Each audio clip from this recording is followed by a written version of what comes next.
Richie Benaud was once asked who he considered the greatest batsman after Don Bradman. I'm looking at the modern day players and players from that particular year. My view is that the best player I've ever seen is Tendulkar. Not by much from Brian Lara, and there are plenty of others around. Greg Chappell was a great player for Australia. So there are a lot of other players just a little bit below that level. But to choose one, then it would be Tendulkar. Having witnessed generations of exceptional players since Bradman's era, his opinion carries immense credibility. Bradman also held Sachin Tendulkar in extremely high regard and genuinely felt that Tendulkar's batting closely mirrored his own style. I've only seen Tendulkar on the television, and I was very, very struck by his technique. And I asked my wife to come and have a look at him because I said, I never saw myself play, but I feel that this fellow is playing much the same as I used to play by looking at him. And she had a look at him on the television and she said, yes, there is a similarity between the two. Even Don Bradman himself acknowledged it, the technique, the balance, the precision. In Sachin Tendulkar, he saw a reflection of his own greatness. That alone elevates Tendulkar's claim to the post-Bradman crown. But the story doesn't end there. Advanced statistical models reveal something extraordinary. Test cricket has only two true outliers. Bradman for a batting average that defies logic, and Tendulkar for something far more enduring.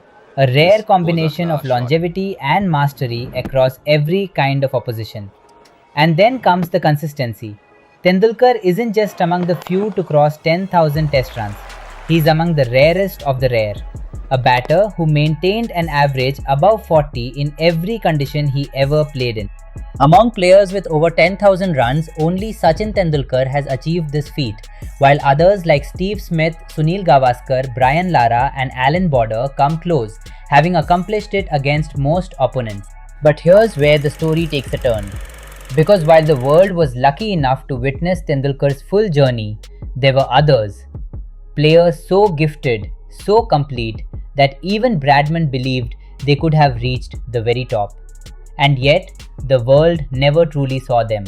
No long careers, no endless records, no decades of dominance, just flashes of brilliance, and a haunting question: what if? Two names echo louder than the rest: Graeme Pollock, Viv Richards. Cricketers not just defined by what they achieved, but by what was taken away from them. In a different timeline, in a different world, these might have been the names we called the greatest. I said to Bradman, what do you think, how do you rate Pollock and Richards? And he said if they'd been allowed full test match careers, he thought that Barry Richards and Graeme Pollock would have been the greatest right-handed and left-handed batsmen who ever lived. Bradman was never one to hand out praise lightly. He deserved it for those truly special. And Pollock wasn't the only left-hander whose flair impressed him. There was also the great Garfield Sobers, a rare genius who blended elegance with raw power. Sobers remained the highest run scorer in Test cricket for over 9 years after his retirement, finishing with a batting average above 57. He was equally dominant against both pace and spin. Magnificent stroke. It really was wonderful to watch. The gentle defensive stroke, first couple of balls of the over, and then that really classic off drive.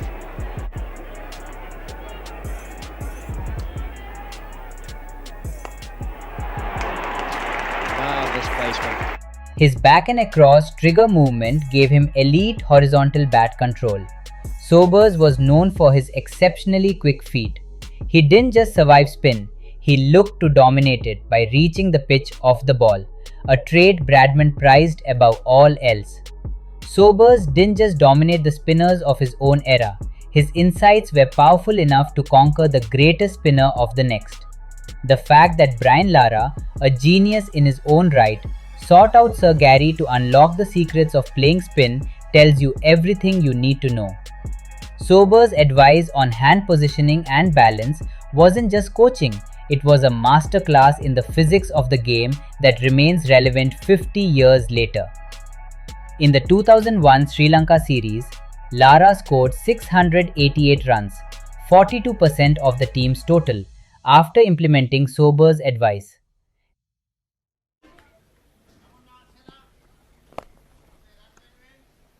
Beautifully done. And front of square. And that was much fuller and quicker. Because he adjusts his stance and position is very well, more than any other player in the world. He did that. So, right. And when I asked him and spoke to him, and how you do it, what he has said, Gary Sobers has taught him when he was playing, when the ball pitched, and what you have to, you position to a straight ball. Okay. I think you position yourself to a straight ball and play straight as possible, then you will connect it. So that's what he said. It's unbelievable translation. And Lara has just swatted it away.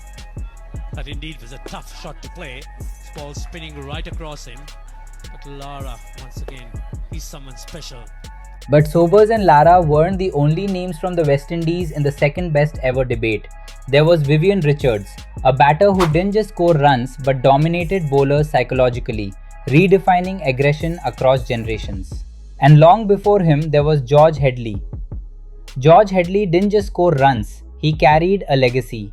While the nickname Black Bradman followed him across the globe, his supporters in the West Indies stood firm on a different truth, that Don Bradman was actually the White Headley.